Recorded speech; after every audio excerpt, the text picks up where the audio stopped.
Hey, Holly Perkins from Women's Strength Nation. So as you may know, Women's Strength Nation is really dedicated to creating a place and a community for women to come to really support each other, to learn everything you need to know about strength. Not just physical strength, but also personal, emotional, and spiritual strength. It's a place where you can come to work on your body and to work on yourself. I love to see the community growing. It's really amazing. I'm getting emails from people every day about how this information is helping.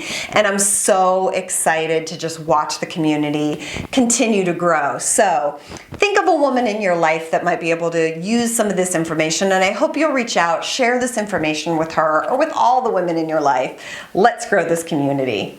And today, what I want to talk about is muscle soreness, how to get over muscle soreness fast.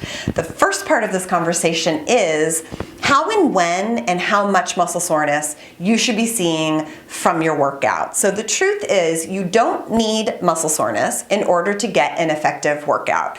Muscle soreness is the fallout from too much trauma or lack of quality recovery. As you're going about a given week, if you're training hard and you're getting your workouts in, once or twice a week, you could feel some mild muscle soreness when you wake up the day or the second day after your workout. A little bit of muscle soreness here and there tells us that you pushed it just a little beyond your ability, and your body's going to change as a result of it. You don't want chronic muscle soreness, and you don't want muscle soreness that really inhibits your day. If you think of a scale from 1 to 10, where 10 is that time that you were so sore you could not sit down on the toilet or stand up, and a 1 is you haven't worked out in 3 months and so therefore you couldn't have any muscle soreness. Basically, you want to be around a 5 or a 6 and really try to avoid going above a 6 on that scale. If you're getting above a 6, that means that your workouts are more than your body is really prepared for, or it means that you're not recovering properly. Usually that points back to protein after your workout.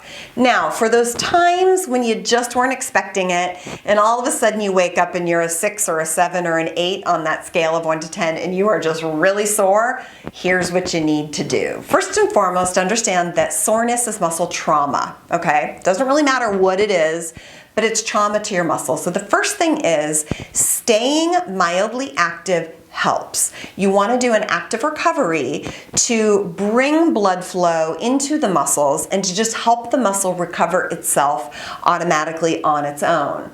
A little bit of an easy recovery workout like walking around your neighborhood, hopping on a stationary bicycle for 5 to 8, 10 minutes at a low intensity really helps to get the blood flowing so that you've got a low level activity. You don't want to do nothing. You do want to do something, but you don't want another really difficult workout on top of when you're sore.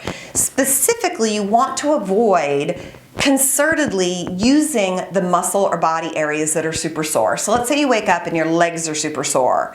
That's not the day to go to the gym and do a spin class or to do a leg squat day. You can do other workouts, you can do other modes of activity, but don't directly hit that muscle that's sore.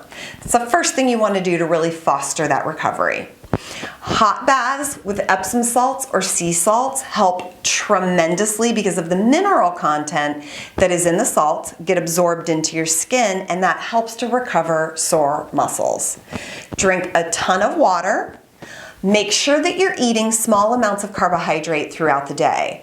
In order for that muscle to recover, it needs some fuel. And that fuel comes in the form of muscle glycogen. So when your muscles are recovering from soreness, they need a little bit more carbohydrate coming in to replenish that glycogen that got damaged in the muscle from the workouts.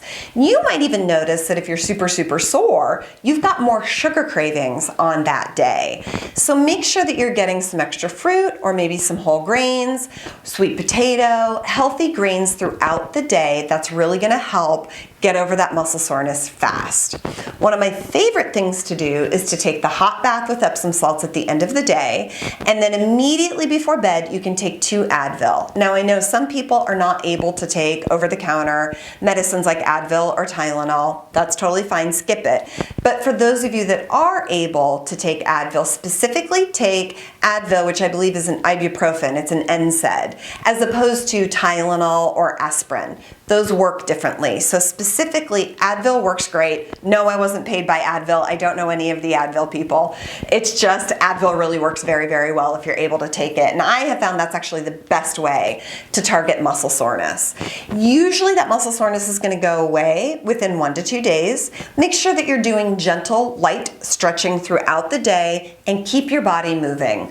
Go for a few short walks, get up, stretch, move around, because that's going to help your body heal so that your body does what it does best, and that's going to help you get over the muscle soreness faster. I hope this helps. This question actually came from someone in the community and I really love it. So if you have any comments or questions, leave them right there. It's fuel, no pun intended, for our next video. Make sure you sign up for the email updates, and oh, by the way, forward this to a girlfriend, your mother, your sister, your daughter, whomever it may be. Share this information.